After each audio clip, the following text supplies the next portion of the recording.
नमस्कार दोस्तों, मैं मनीष कुमार इस YouTube चैनल पर आप सभी का हार्दिक स्वागत करता हूं। इस चैनल पर आपको मैथ और रीजनिंग दोनों सब्जेक्टों के प्रत्येक टॉपिक के वीडियो उपलब्ध करा दिए जाएंगे। आप इनको एक एक करके इस चैनल के डिस्क्रिप्शन में देख सकते हैं।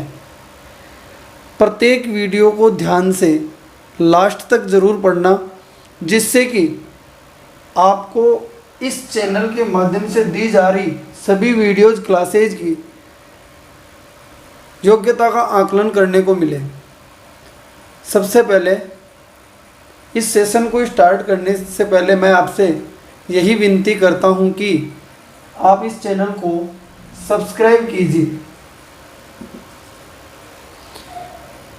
लाइक कीजिए और बेल आइकन ज़रूर दबाइए, जिससे कि इस पर आने वाले सभी वीडियो आप तक बहुत आसानी से पहुंच जाएं और अधिक से अधिक दोस्तों को शेयर भी कीजिए। अब मैं इसको स्टार्ट करने से पहले आपको सबसे पहले आज के सेशन में मैथ के बेसिक परिचय के बारे में अपन जानकारी लेंगे कि कंपटीशन एग्ज़ाम में कौन सी मैथ अपने सामने पेपर में डाली जाती है। 10th क्लास तक की मैथ को बताया गया है जो कंपटीशन एग्ज़ाम में डाली जाती है और उसके कितने भाग होते हैं, कौन कौन से टॉपिक को किस टॉपिक की सहायता से अपन को पढ़ना चाहिए, जिससे कि अपन इसके सूत्र और ट्रिक पे ना चलकर एक आसान भाषा में इसको बहुत आसानी से सीख पाएँ। इसलिए मैं सबसे पहले आपके सामने इसको डिवाइड कर देता हूँ। अपनी मैथ को दो भागों में डिवाइड किया गया है। जो अपने कंपटीशन एग्जाम में पूछी जाती है उसका प्रथम भाग जो है वो है अर्थमेटिक मैथ का,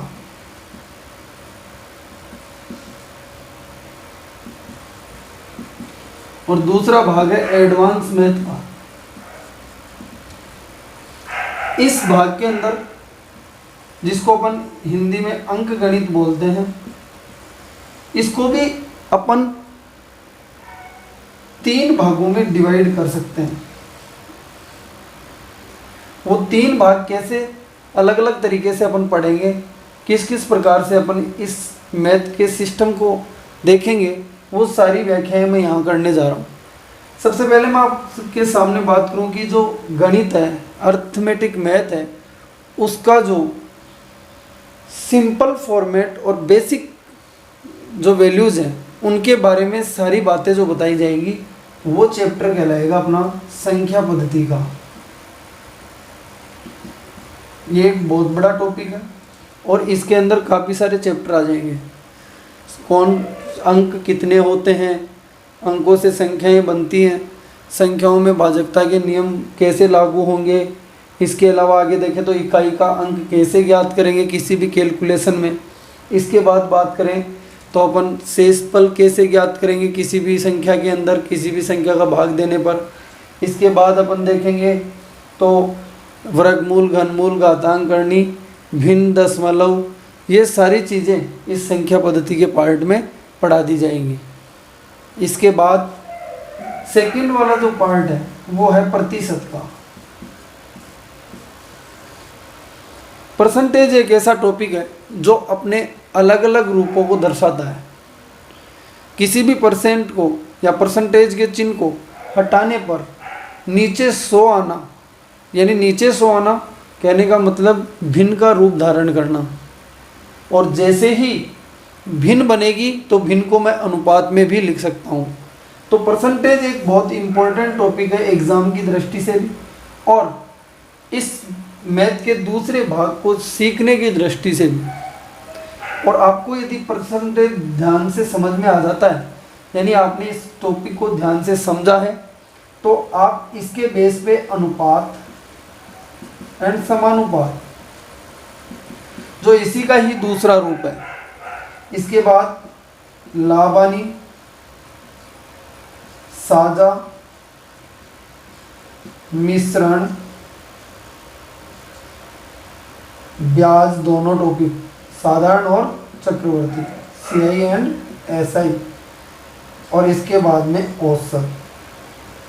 ये सारे टॉपिक इस परसेंटेज के रूपों को ही दर्शाते हैं और आप इसको ध्यान से देखते हैं तो बहुत आसानी से ये सारे टॉपिक आपको समझ में आ जाएंगे।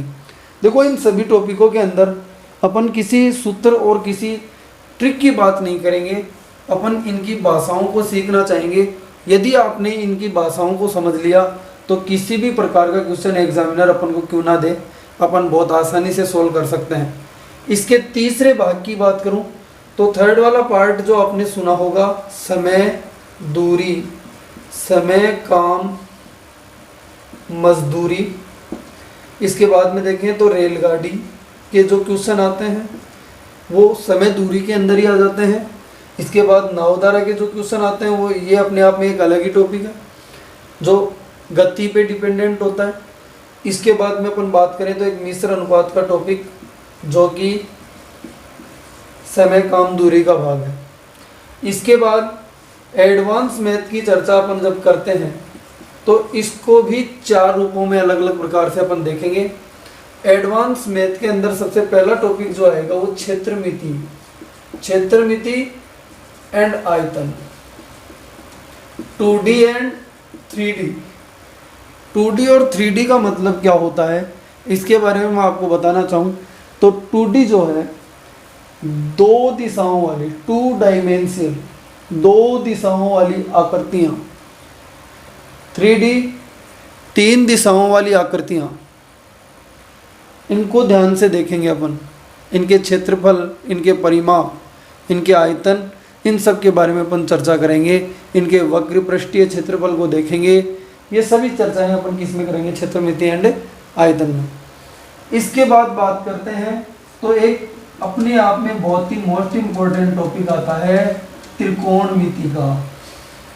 त्रिकोणमिति पूरी समकोण त्रिभुज पर आधारित होती है और समकोण त्रिभुज पर आधारित इसमें 6 रेशों को डिजाइन किया जाता है, उनके ऊपर इस पूरे टॉपिक को लिया जाता है।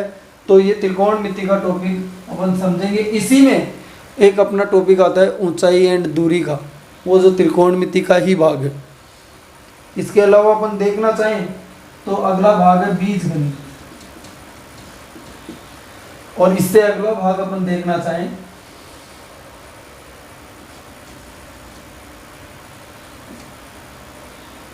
ज्यामिति। ज्यामिति के अंदर निर्देशांक ज्यामिति ये अपने लिए इम्पोर्टेंट होगी। इन चीज़ों को अपन देखकर इस मैथ के भाग को पूरा करेंगे।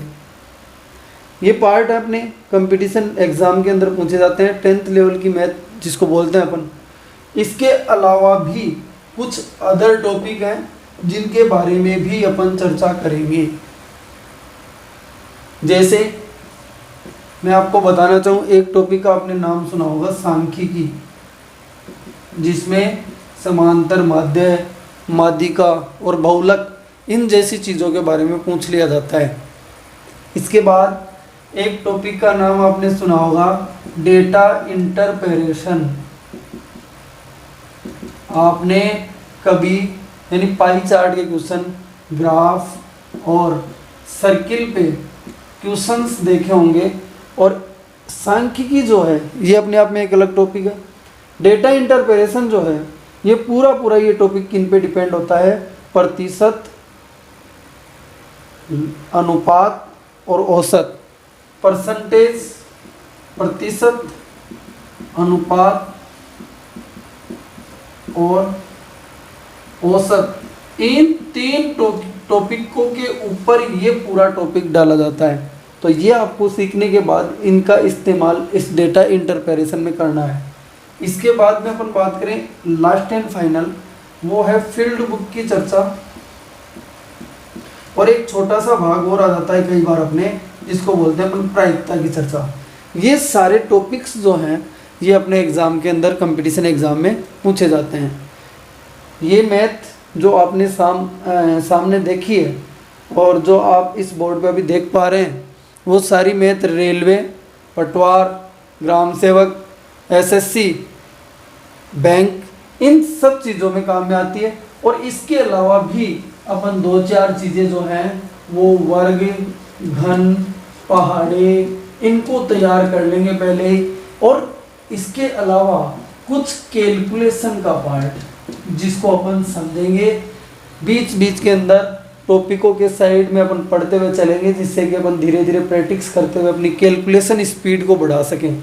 ये 5 चीज़ें, ये 4 चीज़ें आपने यदि ध्यान से देखी हैं तो आपकी एक्यूरेसी बन जाएगी और आपको एक प्रैक्टिस करना ही होगा इनका। यदि आपने इनकी प्रैक्टिस की है, अभ्यास किया है, तो आप बहुत आसानी से अपनी एक्यूरेसी भी बना पाएंगे और बहुत कम समय में इस मैथ को टैकल कर पाएंगे एग्ज़ाम के अंदर। अब ये तो इसकी व्याख्या थी, एक परिचय था, एक साधारण परिचय अपन ने लिया कि अपन क्या क्या पढ़ने वाले हैं इस पूरे।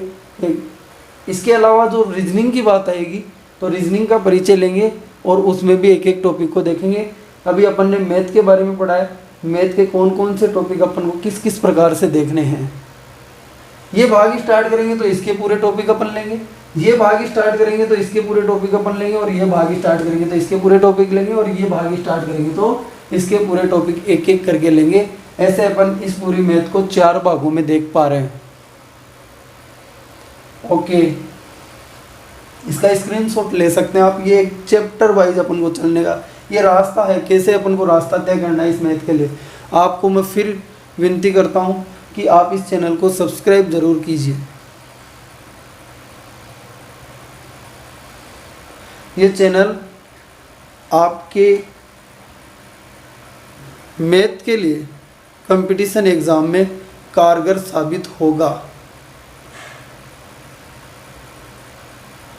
और मुझे पूर्ण विश्वास है कि आप इस चैनल से जुड़कर मैथ में अधिक से अधिक अंक प्राप्त करेंगे। क्योंकि वैसे भी मेरे पास बच्चों के काफ़ी फ़ोन आ रहे हैं, खूब बच्चे ये कह रहे हैं कि सर आप भी वीडियो डालिए। तो उनकी सहायता के लिए और अपन सब मिलकर अपने सहयोग के लिए ये काम मैंने स्टार्ट किया, तो आप भी इसमें थोड़ा सहयोग करें।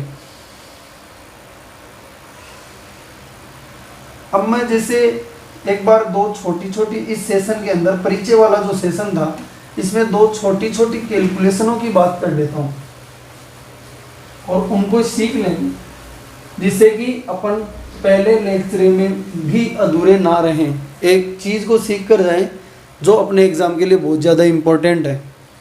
जैसे 2 कैलकुलेशन बार बार अपनी एग्ज़ाम में पूछी जाती है। एक 9 की कैलकुलेशन अपने एग्ज़ाम में आती है सबसे पहले, और ये दोनों ही चीज़ें इतनी इम्पोर्टेंट है कि इनका कोई ना कोई क्वेश्चन आपको ज़रूर एग्ज़ाम में दिखाई देगा। इसलिए आप देखना है ध्यान से।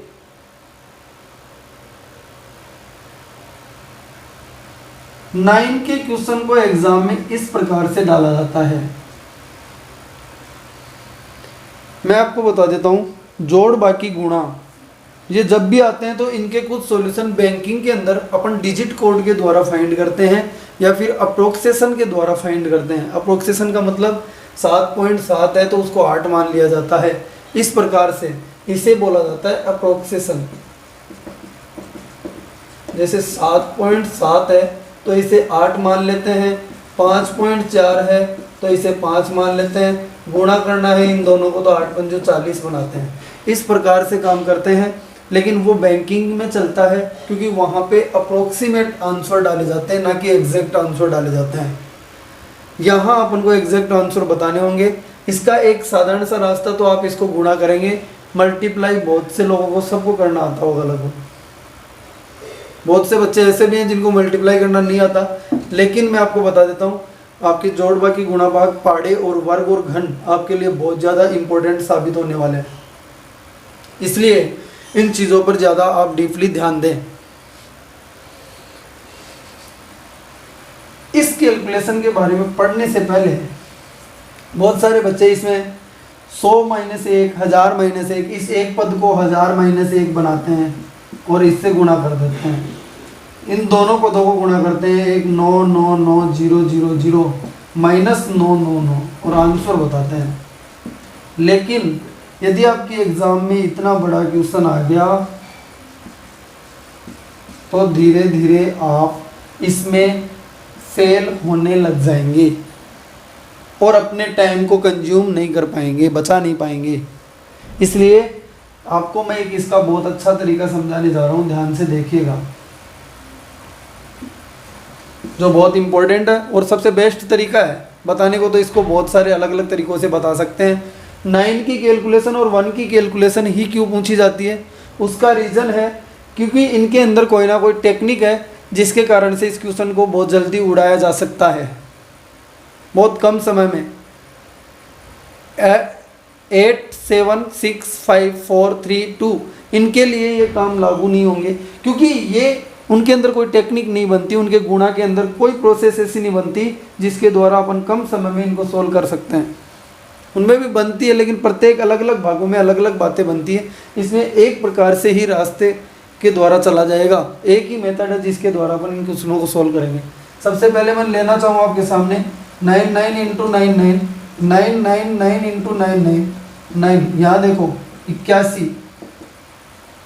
यानी आपको क्या करना है, यदि दोनों तरफ 9 की संख्या, दोनों तरफ 9 के अंक बराबर हो, दोनों तरफ 9 के अंक क्या हो, बराबर हो, तो अपन क्या करेंगे, पहले वाले इस 9 को 8 बना देंगे और बाकी सारे आगे जितने भी 9 रहेंगे वो 9 ही रहेंगे, और इधर 1 बना देंगे और बाकी 9 0 बन जाएंगे।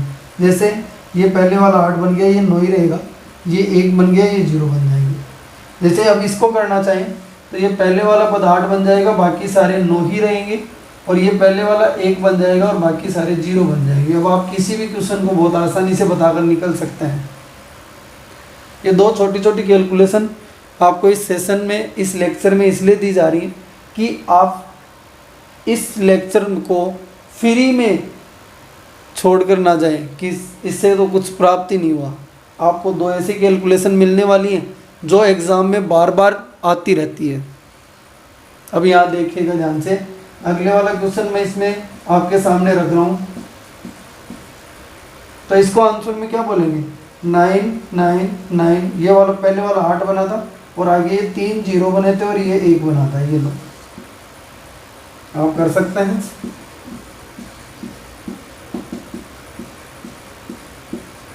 नाइन 9 9 9 8 0 0 0 0 1। ठीक है।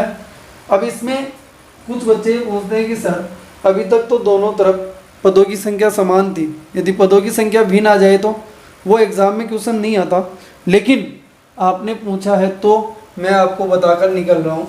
आप इससे भी समझने की कोशिश करना। इस क्वेश्चन के बाद आपके 9 के कोई भी गुणा आपको आते हैं दो पदों के अंदर, दो भागों में, तो आप आसानी से करके निकल सकते हैं। ये कई जगह आपको काम भी आएंगे, जैसे 9 9 9 9 इंटू 9 9। यहाँ 4 अंक हैं और यहाँ 2 अंक हैं। कितने अंकों की कमी है, 2 अंकों की कमी है एक साइड, तो 2 अंकों की कमी है तो ये इधर से तीसरे वाला 8 बन जाएगा। 2 की कमी तो तीसरा 8 बनेगा पहली संख्या में। 3 की कमी तो चौथा 8 बनेगा। ठीक है। 1 की कमी तो दूसरा 8 बनेगा। संख्या की गिनती दाईं तरफ से करता है, हमेशा ध्यान रखना। और कोई भी कमी नहीं थी तो पहला ही 8 बन गया था। 1 कमी तो दूसरा 8, 2 कमी तो तीसरा 8। अब यहाँ देखना, यहाँ 2 की कमी है तो ये तीसरे वाला 8 बन जाएगा। 1 2 3 ये 8 बन जाएगा और बाकी 9 रहेंगे और इधर वही कार्यक्रम रहेगा जो आप पहले कर रहे थे। अब आप किसी भी क्वेश्चन को सॉल्व कर सकते हैं।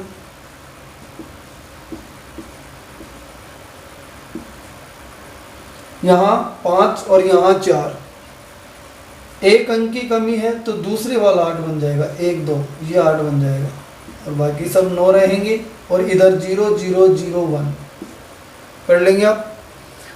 अब एक ऐसा क्वेश्चन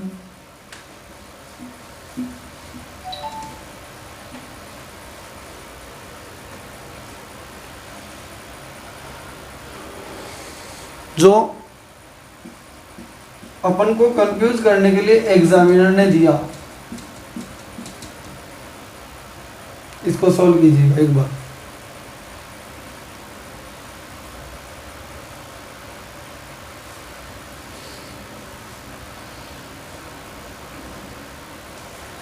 यहाँ 4 अंक हैं और यहाँ 1 2 3 4 5 6 7 8 अंक हैं। कमी तो 4 की है, लेकिन 5वां इधर तो है ही नहीं, तो कैसे बनाएंगे आप? तो मैं आपको बता दूं, ये अरेंजमेंट सही नहीं है। यानी एग्जामिनर अपने को कंफ्यूज करने के लिए अपने पीछे पीछे दौड़ रहा है। हमने वो सीखा तो इस पे आ गया वो। तो यहाँ देखना ध्यान से, सबसे पहले मैं आपको बोलूँ 4 को 8 से गुणा करोगे तो 32 और 8 को 4 से गुणा करोगे तो 32। तो सबसे पहले बड़ा अरेंजमेंट पहले लिख लेंगे और छोटा बाद, और अब सोल्व कर देंगे, वही क्वेश्चन बन गया।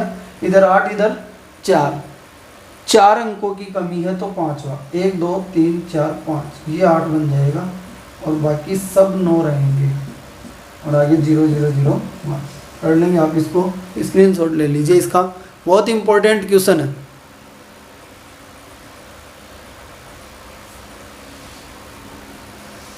इस प्रकार से आप क्वेश्चनों को ले सकते हैं। ध्यान से देखना इस कैलकुलेशन को, इम्पोर्टेंट। बस अरेंजमेंट चेंज किया है, आप ऐसा करेंगे तो बातें वही है। मैं आपको हर एग्जाम्पल के द्वारा शॉर्ट रूप में समझाने की पूरी कोशिश करूँगा, तो आप इन सभी वीडियो को एक एक को ध्यान से ज़रूर देखिएगा, ये आपके लिए बहुत कारगर साबित हो सकती हैं। अब बात कर लेते हैं 1 की कैलकुलेशन। इस 1 का गुणा में क्वेश्चन कैसे पूछा जाता है, जो रेलवे के एग्जाम में काफ़ी क्वेश्चन आए, इसलिए आपको मैं बोलना चाहूँ इस प्रकार से क्वेश्चन आप देखेंगे तो क्या करेंगे, यहाँ या तो गुणा करके लिखो, इससे बढ़िया अपन क्या करें, गिनती लिख दें 1 2 3, 3 अंकों तक कहीं। अब उल्टी गिनती इधर से इसकी लिख दें 1 2 3। अब ये 3 2 बार नहीं आ सकता, एक बार आएगा 1 2 3 2 1, ये इसका आंसर हो जाएगा। बराबर पदों वाला एक क्वेश्चन आता है, मैं आपको पहले ही कह देता हूँ, और इनको इंपॉर्टेंट लगा के चलना। 9 से ज़्यादा इंपॉर्टेंट 1 की कैलकुलेशन है, ध्यान रखना इस चीज़ का। ओके, एक लास्ट क्वेश्चन और बताते हैं इसमें। 1 1 1 1 इंटू 1 1 1 1, 1 2 3 4 3 2 1। स्क्रीनशॉट ले लीजिए इसका।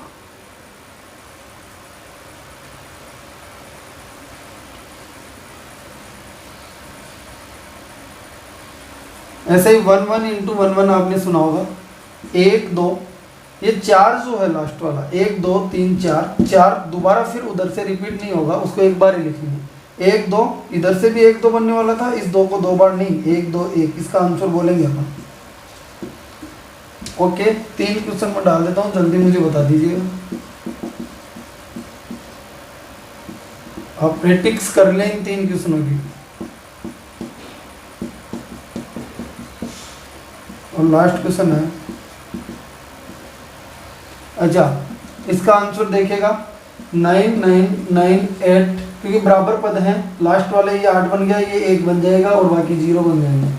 ये आपका आंसर हो गया। इसमें बोलेंगे तो 1 2 3 4 5 4 3 2 1, और इसकी बात करेंगे तो इधर 2 पद हैं, इधर 1 है, 1 की कमी है तो दूसरा 8, 1 2, ये दूसरा 8 बन जाएगा और ये यहाँ 1 बन जाएगा। 8 से 93 इसका आंसर हो जाएगा। तो मैं आपको बता दूं, ये एक परिचय का सेशन था जिसको मैंने शुरुआत में रखा। अब मैं आपको एक एक टॉपिक के द्वारा आगे वीडियो डालता रहूँगा, आप उन्हें ध्यान से देखें। और इस सेशन को मैं यहीं ख़त्म करता हूँ और सभी से यही विनती करता हूँ कि इस चैनल को सब्सक्राइब ज़रूर करें, लाइक करें और बेल आइकन को दबा दें, जिससे कि ये टॉपिक सारे आपके पास पहुँच पाएँ बहुत आसान रूप से। इसलिए आप इसको ध्यान से देखें और समझें। बहुत बहुत धन्यवाद। मैं कल मिलता हूँ।